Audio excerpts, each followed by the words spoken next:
Hey Lift fans, I'm going to show the chainsaw that I'm finishing for Ultrafx Studios. In my opinion, this is my favorite chainsaw, probably the best I've done.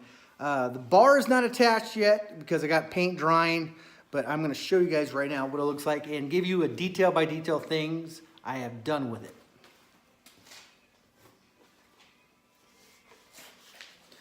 Okay, right here we have the body. And every piece of paint that has been put on here has been put on for a purpose. Now, as you can tell from the cuff, you do have the worn in silver look, metallic look. If you look real close, I have it in all of the metal pieces on here as well. The black is exactly where I want it to be.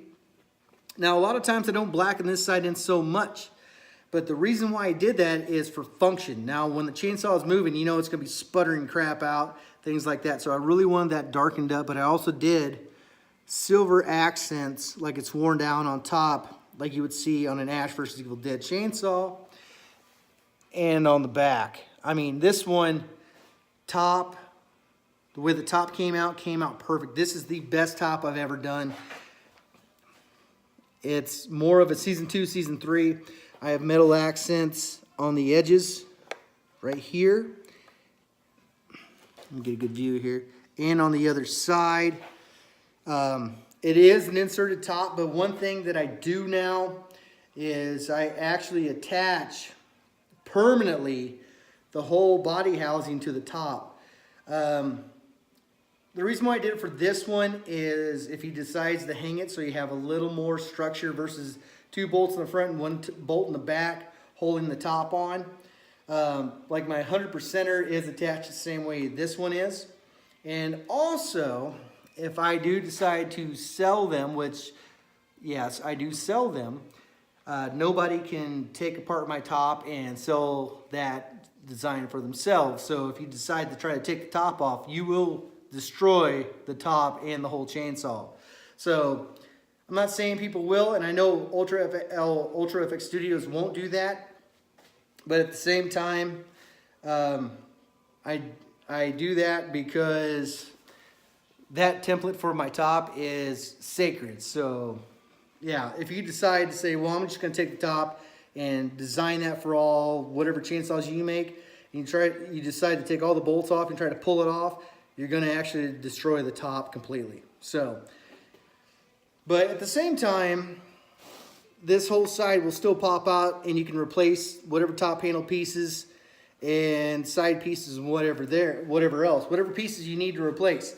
But at the same time, you won't be able to actually copy the top design completely. But it's kind of a dick move on me, but I'm trying to save what I made. So we got the paint on the edges, of course, the black paint on the edges of both sides. And the cuff, if you look at the cuff, it's at that right, just that perfect angle down. You have the fake motor back here, the block piece. You have the proper cuff, which I hand make every time with accents of silver on top of that. And this thing, I mean, it just came out amazing.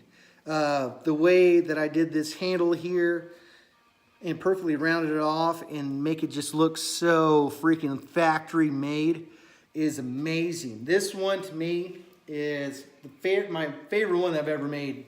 On top of mine and on top of the working one, just because of just the look of it. The proper angle right here at the bottom with these 2 cuff holders. Some black coming through here. This filler piece is textured to make it look like it's been used. And this thing is just amazing. I mean, I love the paint on this. I love the feel of it. And I wish this one was mine, but it's not. The top of the handle, where these are pressed in, look great. Top to bottom, this thing is just beautiful. And 0 gaps to see my hand at all. I mean, I always do like a test drive with these things once they're done. I always, kind of, box around a little bit just to see if it feels right and the handle feels right. This handle, I have a 1-inch dowel on the inside for the handle. It's secure in there.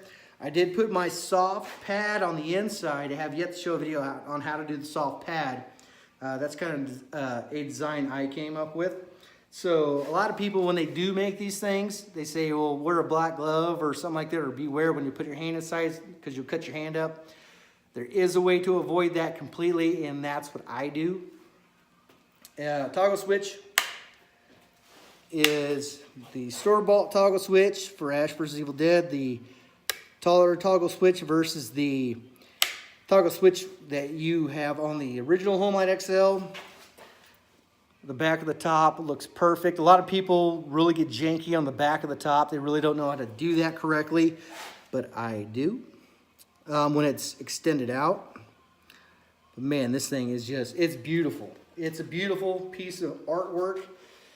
If you look on the back of the handle, the silver accents with the black paint, and a lot of this is actually a lot of original metallic from the metal with black and then put on with a little bit more silver to give it more of a nice look. You can kind of see inside there, you can kind of see the pad, the handle.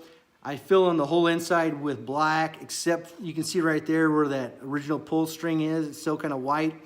And I still have that little, little rounded piece for the pull string so you don't see any gaps on the outside. Now I still need to do a little more paint to the grill here, just a little bit more and that's it, but I think here in a minute I might just get installed the bar. Proper bolts right there. I don't like to put the red inside of that because the red inside actually looks like crap. The proper ones up front, pretty close to proper placement, as close as possible because of the bracket. And you can unscrew these caps. You can take them off if you want to. Oh, look at that. Yeah, you can do that. Pull string works. This thing's amazing. And but yeah, this is the one for Ultrafx Studios. It looks great. I wanted to show you guys this. This is the Ash vs. Evil Dead model I'm making for him. And it's just an amazing piece of artwork. And I am proud to say, or very humble to say that I've made for them, or for him. And I really like it. Looks great. And until next time, let me know in the comments what you guys think, if this is something that you guys like and would like. And you guys stay groovy. I'll talk to you next time.